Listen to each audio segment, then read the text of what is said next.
नमस्कार, मैं हूं आंचल सिंह और आप देख रहे हैं इंडिया न्यूज। ज्ञानवापी का मुद्दा पूरे देश में चल रहा है और ज्ञानवापी में हिंदू पक्ष ये दावा कर रहा है कि जो सर्वे 3 दिन का हुआ है उसमें शिवलिंग मिला है। मुस्लिम पक्ष 1991 में जो कानून बना है वर्शिप एक्ट, उसकी दुहाई दे रहा है, उसका हवाला दे रहा है। ओवैसी ने भी इसका जिक्र किया था। अब ऐसे में ये सवाल उठता है कि 1991 में जो कानून बना है क्या उसके तहत हिंदुओं को न्याय नहीं मिल पाएगा और उस कानून के जरिए ही अब मथुरा की भी बारी नहीं आएगी। तो तमाम सवाल यहाँ पर उठते हैं और कुछ लोग ये भी दावा कर रहे हैं कि मोदी सरकार इस कानून को हटा देगी।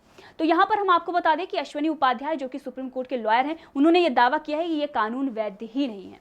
दरअसल राज्य सरकार का मामला होता है कानून व्यवस्था बनाए रखने की, लेकिन ये जो कानून बना था केंद्र सरकार के द्वारा बनाया गया था। 1991 में कांग्रेस की सरकार थी, पीवी नरसिम्हा राव प्रधानमंत्री थे, तब ये कानून बनाया गया था। मापदंड जो था, कट ऑफ जो लिया गया था, ये 15 अगस्त 1947 का लिया गया था। इस पर भी उन्होंने सवाल खड़ा कर दिया। साथ ही उन्होंने बताया कि यहाँ पर राम और कृष्ण में भेद किया गया है। तमाम वो जो मुद्दे हैं उन पर हम चर्चा करेंगे और ये कानून क्या हटेगा इस पर भी हम चर्चा करेंगे। दरअसल हमने आपको ये बताया कि ये कानून प्रभावी है ही नहीं, तो ये लागू कैसे होगा। जी हाँ, केंद्र सरकार के पास हक नहीं होता बनाने का, उसके बाद भी केंद्र सरकार ने बनाया था, यहीं पर यह कानून निरस्त हो जाता है। लेकिन इसके साथ ही हम आपको बता दें कि किस तरीके से ये संविधान का भी उल्लंघन करता है। सदन में ये पास तो हो गया, लेकिन ये बाकी जो हमारे अनुच्छेद हैं उस पर ये फिट नहीं बैठता और ये उनका उल्लंघन करता है। जैसे कि हमारा जो अनुच्छेद है 14, 15, इसका भी उल्लंघन करता है। राइट टू जो जस्टिस है उसका भी उल्लंघन करता है। तो तमाम उन मुद्दों पर हम बात करेंगे। सबसे पहले हम बात करते हैं ये कानून है क्या।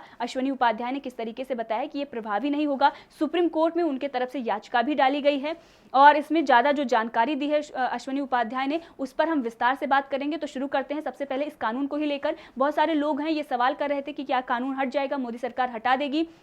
इसके साथ ही कुछ लोग ये भी पूछ रहे थे कि ये जो कानून है क्या, ये क्यों बनाया गया। तो सवाल यही खड़ा होता है कांग्रेस की उस वक्त की सरकार पर कि क्या मंसूबे रहे होंगे और जो कट ऑफ दिया गया 15 अगस्त 1947 का क्यों दिया गया। कोर्ट जाने से आप कैसे किसी को रोक सकते हैं, ये भी सबसे बड़ा सवाल था। हमारा जो देश है, हमारा जो संविधान है, वो हमें ये अधिकार देता है कि हमें न्याय मिले, राइट टू जस्टिस है। और लेकिन अगर आप किसी को कोर्ट जाने से ही मना कर देते हैं तो ये तो सरासर उसके साथ अन्याय हुआ। और यही अश्विनी उपाध्याय ने भी कहा है कि जो हमारे देश में जैन हैं, बौद्ध हैं, जो हिंदू हैं, उन पर जो अतिक्रमण हुआ है उसके खिलाफ वो कोर्ट भी नहीं जा सकते। तो सरासर उनके साथ तो अन्याय हो रहा है। अब हम बात करते हैं इस कानून की। दरअसल ये जो कानून है उस वक्त के जो प्रधानमंत्री थे पीवी नरसिम्हा राव, उनके नेतृत्व वाली कांग्रेस सरकार ने 1991 में बनाया था। अब इसी को चुनौती दे दी है सुप्रीम कोर्ट में अश्विनी उपाध्याय ने और उन्होंने इस कानून को ही असंवैधानिक बता दिया है।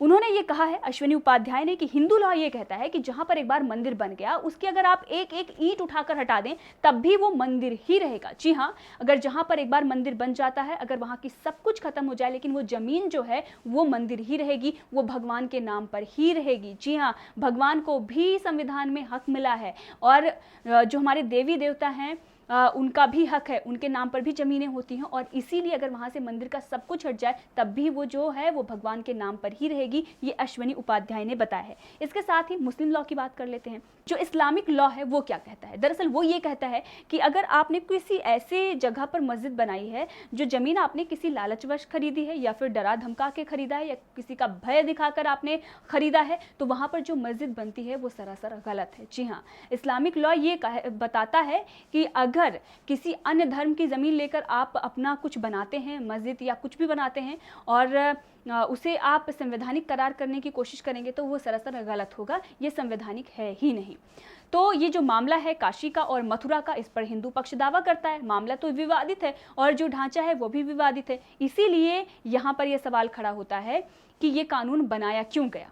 जब इस्लामिक लॉ और हिंदू लॉ इस तरीके से बताते हैं कि मंदिर मंदिर ही रहेगा और अगर मस्जिद किसी दूसरे का धर्म का जो पूजा स्थल है वो तोड़कर बनाया गया है तो वो भी सही नहीं है। और इसीलिए इस पर आपको बता दें कि जो बताया गया है इस्लामिक लॉ में कि पहली ईंट जो रखी जानी चाहिए वो भी मस्जिद के नाम पर ही रखी जानी चाहिए। और अगर आप देखें काशी का जो संरचना है, जो स्ट्रक्चर है, उससे आप पता चल जाएगा कि ऊपर सफ़ेद है लेकिन नीचे जो है वो बलुआ पत्थर है। और इसके साथ ही वहाँ की जो कलाकृति है वो दिखाती है कि वो मुगलों के द्वारा बनाई गई नहीं है। वो जो कलाकृति है वो दिखाती है कि वो हिंदू धर्म का है। और ये सारा कुछ सर्वे में भी मिल गया है, अगर आप वहाँ पर जाकर देखेंगे तो आपको आंखों से पता चल जाएगा। मामला वैसे कोर्ट में है, हम यहाँ पर फैसला नहीं दे सकते किसी भी प्रकार का कि किसके पक्ष में आएगा, कौन है, लेकिन जो चीज़ें दिख रही हैं हम उसी पर चर्चा कर रहे हैं। अभी भी मामला कोर्ट में है, फैसला जो है वो कोर्ट का ही होगा। जो कोर्ट फैसला लेगा, जो सबूत वहाँ पर पेश किए जाएंगे उसको मानना होगा, सभी को मानना होगा। इसीलिए इस पर ज़्यादा टिप्पणी नहीं कर सकते। लेकिन जो कुछ भी दिख रहा है, जो शिवलिंग मिला है, जो जिसका दावा किया जा रहा है, वहाँ पर भी जो सवाल उठ रहे हैं, हमने आपको बताया था कि किस तरीके से जो आकृति मिली है वो शिवलिंग ही है। इस पर सोहन लाल ने भी दावा किया। उन्होंने बताया कि कैसे हम ये प्रूफ करेंगे कि वो शिवलिंग ही है, फव्वारा नहीं है। उस पर भी हमने आपको बताया था इससे पहले वीडियो बना के, और दिखाया था कि किस तरीके से ये साबित हो जाएगा कि वो शिवलिंग है। अब इस कानून के बारे में हम बात कर रहे हैं कि ये कानून क्या कहता है, किस तरीके से ये कानून प्रभावी नहीं होता है। अब इस पर एडवोकेट जो हैं अश्वनी उपाध्याय, उन्होंने बात करते हुए बताया है कि जो वर्शिप एक्ट है, यानी कि पूजा स्थल विशेष प्रावधान जो कानून बनाया गया है, वो अधिकार केंद्र सरकार के पास है ही नहीं, और उस वक्त की सरकार केंद्र सरकार ने ही बनाया था। इस कानून को पब्लिक ऑर्डर बनाए रखने, यानी कि कानून व्यवस्था बनाए रखने के नाम पर बनाया गया था। और कानून व्यवस्था की अगर हम बात करें तो ये तो राज्य का मुद्दा है, केंद्र का मुद्दा है ही नहीं। तो राज्य सरकार ही इस पर कोई भी कानून बना सकती है, ये राज्य सरकार का विषय है। और वहीं पर केंद्र सरकार की बात करें तो वो भारत के बाहर, जैसे ननकाना साहिब हो गया, कैलाश मानसरोवर हो गया जो चीन में है, और जो ननकाना साहिब है वो पाकिस्तान में है।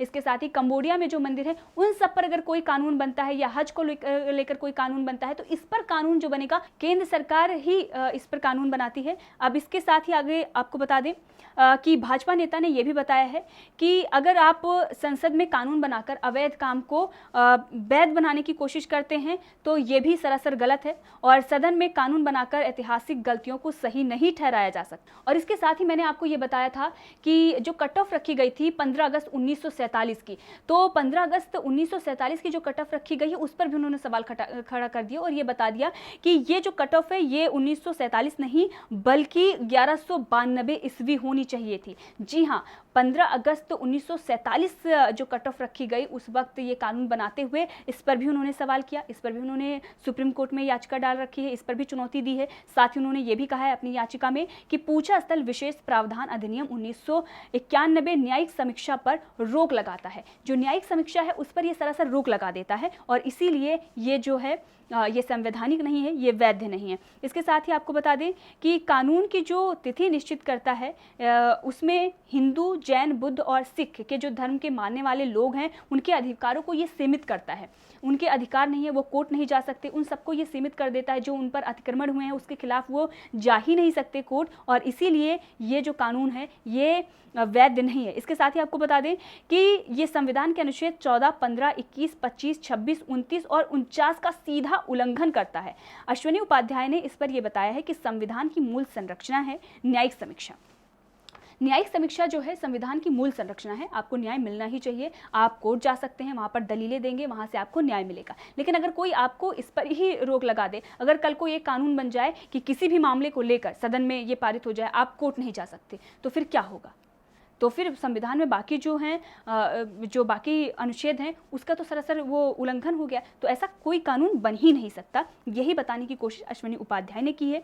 अश्वनी उपाध्याय ने यह कहा कि कानून कहता है कि धार्मिक स्थलों को लेकर जो मुकदमा चल रहा है वो खत्म हो जाएगा और आगे से कोई मुकदमा दर्ज नहीं होगा। जो ये वर्शिप एक्ट है उसके बारे में बात करते हुए उन्होंने बताया, और ये संविधान के स्तंभ न्यायपालिका पर सीधा आघात है। उन्होंने कहा कि लोकतंत्र में विवाद का निपटारा कोर्ट के जरिए नहीं होगा तो लोकतंत्र ही खत्म हो जाएगा और भीड़ तंत्र जो है वो हावी हो जाएगा। इसके साथ उन्होंने बताया कि अनुच्छेद कौन कौन से और कैसे उल्लंघन है। अनुच्छेद 14 की हम बात करेंगे। अनुच्छेद 14 की अगर हम बात करें तो हमारे देवी देवता जो हैं वो ज्यूरिस्टिक पर्सन हैं, इनको भी वैधानिक अधिकार है, संपत्ति का अधिकार है। इस कानून के जरिए राम और कृष्ण के बीच में भेद किया गया। हमने आपको पहले ही बताया था कि उनका भी संपत्ति पर अधिकार है। जैसा कि हमने बताया कि अगर कोई भी जमीन है तो वो भगवान के नाम पर होती है, जो वहाँ के पुजारी हैं या महंत हैं वो उसको बेच नहीं सकते हैं, वो भगवान के नाम पर ही रहती है। इसके साथ ही आपको बता दें कि संविधान का जो अनुच्छेद 15 है वो क्या कहता है। वो कहता है कि हिंदू धर्म के मंदिर या मठ की जमीन देवता के नाम पर होती है। जो जमीन मंदिर के देवता के नाम पर एक बार चली गई वो हमेशा देवता के नाम पर ही रहती है, कोई भी पुजारी या महात्मा बेच नहीं सकता। इसके बाद बात करते हैं अनुच्छेद 21 की। अनुच्छेद 21 ये बताता है कि राइट टू जस्टिस, यानी कि हमें न्याय हर हाल में मिलना ही चाहिए। राइट टू जस्टिस का भी ये उल्लंघन है कि जहाँ पर आप कोर्ट नहीं जा सकते, वहाँ पर दलील नहीं दे सकते। और ये जो अनुच्छेद 21 है वहाँ पर ये बताया गया है कि आप कोर्ट जा सकते हैं, वहाँ दलील दे सकते हैं और वहाँ से आप न्याय ले सकते हैं, इसके अंतर्गत आता है। लेकिन ये कानून इस जो अनुच्छेद है इसका उल्लंघन करता है कि ना तो आप कोर्ट जा सकते हैं, ना आप वहाँ दलीलें दे सकते हैं और ना ही वहाँ से आपको न्याय मिल सकता है। तो पूजा स्थल कानून जो है कोर्ट का दरवाजा बंद कर देता है और इसीलिए संविधान के अनुच्छेद 21 का ये सीधा सीधा उल्लंघन है। इसके साथ ही हम बात कर लेते हैं अनुच्छेद 25 की। अनुच्छेद 25 में दिए गए धार्मिक स्वतंत्रता के अधिकार के तहत हिंदू, बौद्ध, जैन, सिख को भी अपने धर्म का पालन करना, उसका प्रचार प्रसार करना, पूजा करना, रीति रिवाज मनाने का अधिकार है। जब हमारे महादेव या कृष्ण या किसी देवता का स्थान ही कब्जे में होगा तो हम अनुच्छेद 25 का पालन कैसे कर पाएंगे, ये हवाला उन्होंने दिया है। इसके बाद उन्होंने संविधान के अनुच्छेद 24 का हवाला दिया। उन्होंने कहा कि अनुच्छेद 26 अपने धार्मिक स्थलों के रखरखाव का अधिकार देता है। उन्होंने ये भी सवाल खड़ा कर दिया कि जब मंदिर का मालिकाना हक ही हिंदुओं के पास नहीं होगा तो उसका रखरखाव वो कैसे कर लेंगे। इसीलिए अनुच्छेद 26 का भी ये उल्लंघन करता है। और आपको बता दें कि राइट टू कल्चर जो अनुच्छेद 29 हमारा है वो राइट टू कल्चर है।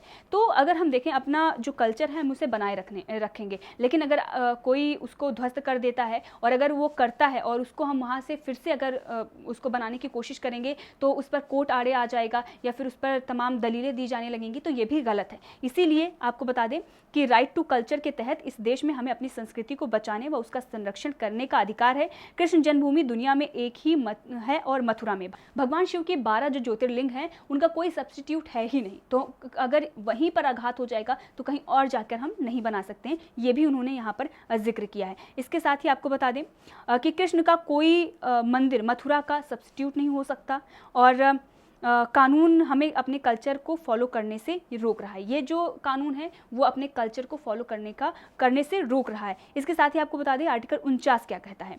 49 ये कहता है कि वो सांस्कृतिक धरोहरों को संजोए रखने, उनका रखरखाव करें। काशी, मथुरा, भद्रकाली, भोजशाला आदि सब सांस्कृतिक धरोहर हैं। ये सब धार्मिक के साथ साथ सांस्कृतिक विषय भी है।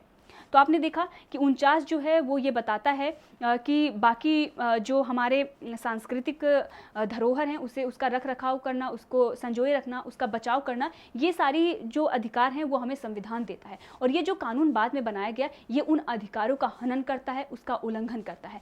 तो आपने देखा कि किस तरीके से ये कानून प्रभावी होगा ही नहीं।